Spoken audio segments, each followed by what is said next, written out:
Dave. Bless up. Jamaica, Jamaica. So nice. We named it twice.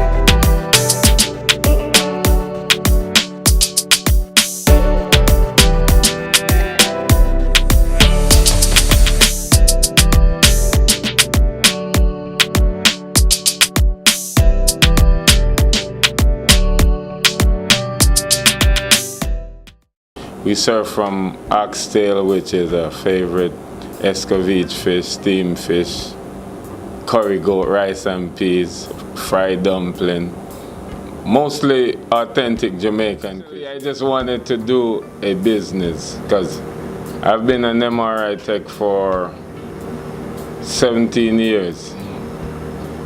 And I was sitting at work one day and I figured I was wasting my greatness. Even though I was helping people, I know I was destined for more than just that. So I decided to go back to school for business. So I just took the classes, not for the degree. I took accounting, managerial accounting, marketing, business law 1 and 2, just to get the basics, not even for the grade. I passed the classes, but I told them I didn't need the degree, I just needed that foundation to reassure me that any moves I was going to make, whatever I had inside already, that solidified it, you know?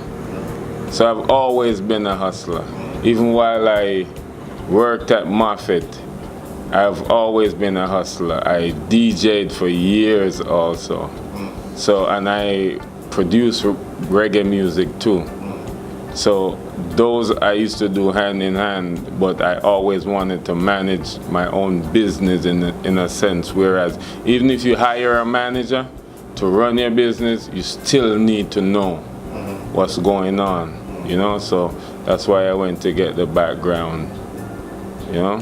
And one day I was driving by and I saw an eviction sign on this building. And I called them. And when I called them, they asked me to fill out an application, but when they didn't respond, I called them again and they told me I never had experience in the restaurant business.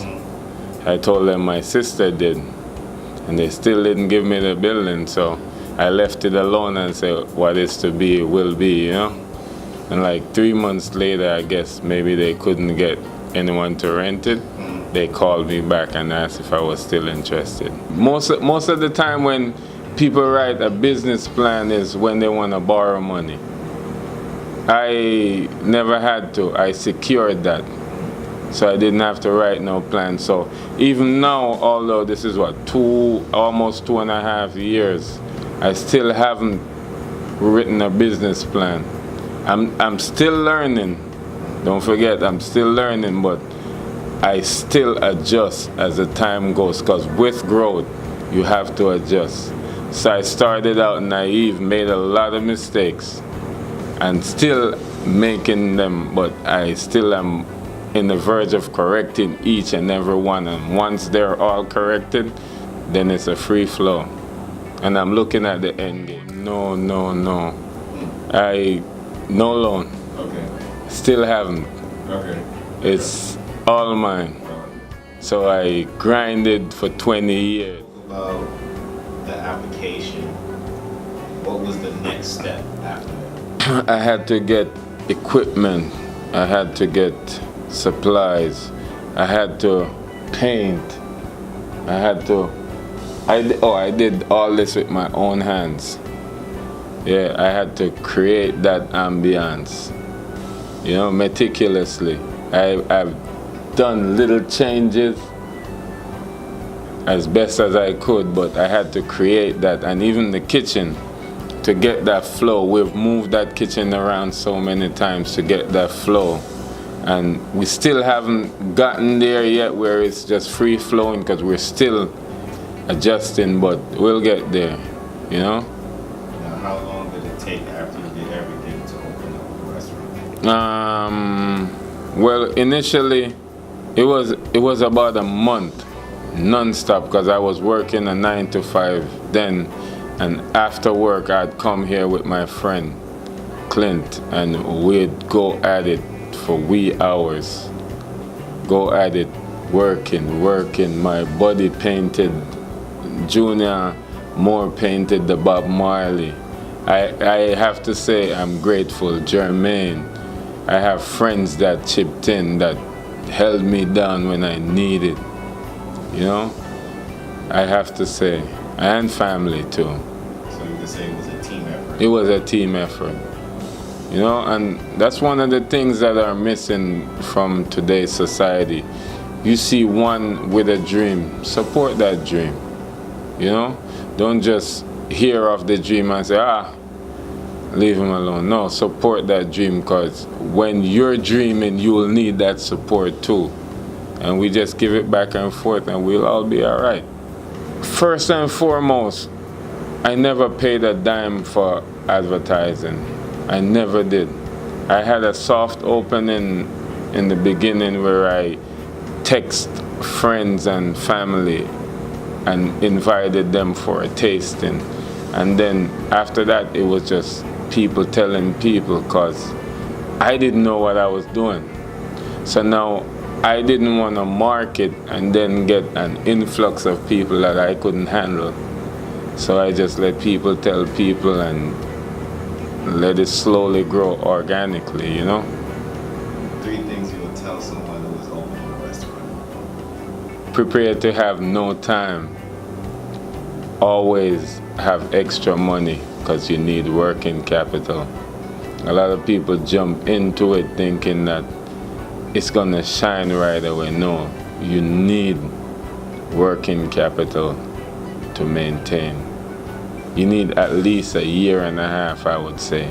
And most people don't think you're gonna need it, because food, you waste a lot.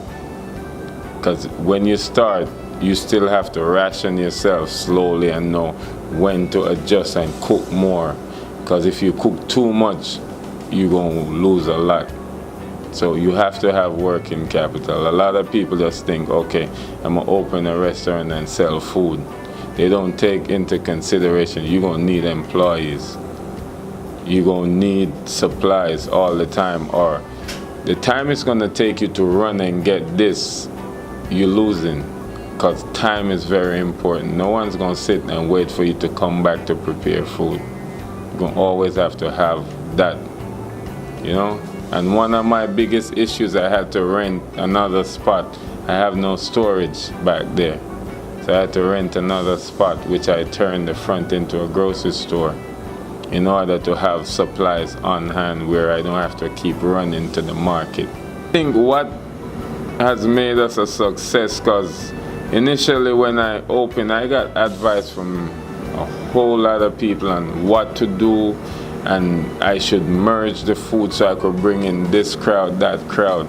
I think I came in at a time where people weren't buying the traditional steak and potatoes.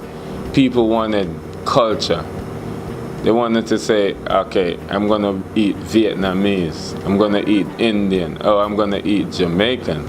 And then I'm like, okay, Jamaican, that's it.